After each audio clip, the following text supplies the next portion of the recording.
Chef പിള്ളയുടെ fish നിർവ്വാണ കഴിക്കാൻ വീട്ടിലുള്ള ഗർഭിണിക്കുട്ടിക്ക് ഒരു മോഹം. ഗർഭിണിക്കുട്ടി എന്ന് പറയുന്നത് അനിയത്തിയുടെ മകളാണ് കേട്ടോ, ഋതുമോളാണേ. അപ്പോൾ ഒന്നും നോക്കിയില്ല, ഒരു ഫിഷ് വാങ്ങിച്ചു. അതായത് ആവോലി തന്നെ വേണം അങ്ങനെ വെക്കാനായിട്ട്. അപ്പോൾ ആവോലി മേടിച്ചു, അതൊന്ന് കഴുകി വൃത്തിയാക്കി വരഞ്ഞെടുത്തിട്ടുണ്ട്.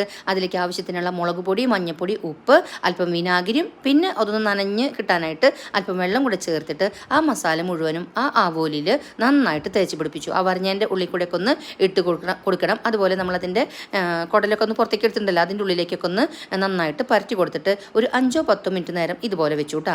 എന്നിട്ട് പിന്നെ നമ്മളൊരു പാൻ അടുപ്പത്തേക്ക് വെച്ചിട്ട് ആ പാനിലേക്ക് അല്പം വെളിച്ചെണ്ണ ഒഴിച്ചു കൊടുത്തിട്ട് അതിലേക്ക് ഈ ഫിഷ് ഇട്ട് കൊടുക്കുക. ജസ്റ്റ് അപ്പുറം ഇപ്പുറം ഒന്ന് വേവിച്ചെടുക്കുക.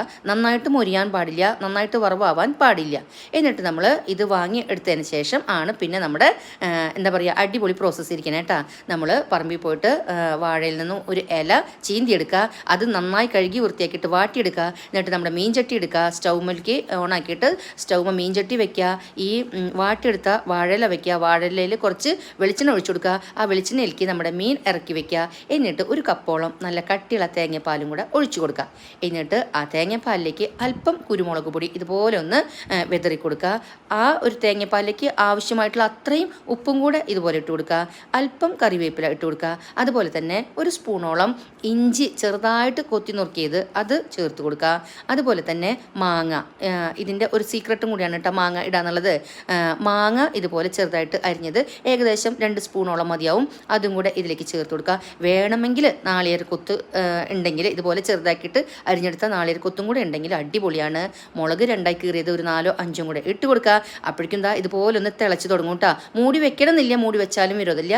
ഇതുപോലെ ഒന്ന് തിളച്ച് തുടങ്ങുമ്പോൾ നമ്മൾ ജസ്റ്റ് ആ സ്പൂൺ കൊണ്ട് അതൊന്ന് ഇടയിലേക്ക് കുത്തി കൊടുക്കുക. കാരണം ആ മസാല നമ്മുടെ ഫിഷിൻ്റെ അടിയിലേക്കും ഈ ചാറ് ഇറങ്ങിച്ചെല്ലണം. അപ്പോഴേക്കും നല്ല സ്മെല്ലാവും കേട്ടോ.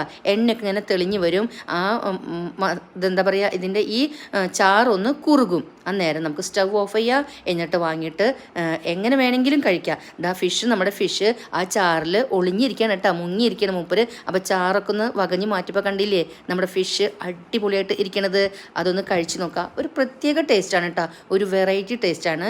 ഇതുപോലെയുള്ള ഏത് മീൻ വെച്ചിട്ടും നമുക്ക് ഈ ഒരു ഫിഷ് നിർവ്വാണം ഉണ്ടാക്കാം. പിന്നെ ഷെഫ് പിള്ളയല്ല കേട്ടോ, ഇവിടെ നമ്മുടെ ഷെഫ് ആരാ പറഞ്ഞു തരണ്ടല്ലോ, നമ്മുടെ ബാലു തന്നെ, എൻ്റെ കെട്ടിയോൻ ബാലു. അപ്പം നമ്മുടെ ഗർഭിണി കുട്ടിയാണ് കേട്ടോ അതെടുക്കണത്. അപ്പോഴേക്കും നല്ല ചൂട്, കൈയൊക്കെ കുടഞ്ഞ് എടുത്തു. അടിപൊളിയാന്ന് അവൾ പറഞ്ഞു. അല്ലെങ്കിലും വല്യച്ഛൻ്റെ പാചകമൊക്കെ സൂപ്പർ അല്ലേന്ന് അവൾ ഒന്ന് എന്നെ ചൊടിപ്പിക്കാനുള്ള ഒരു കമൻറ്റും കൂടെ പാസ്സാക്കിയേ.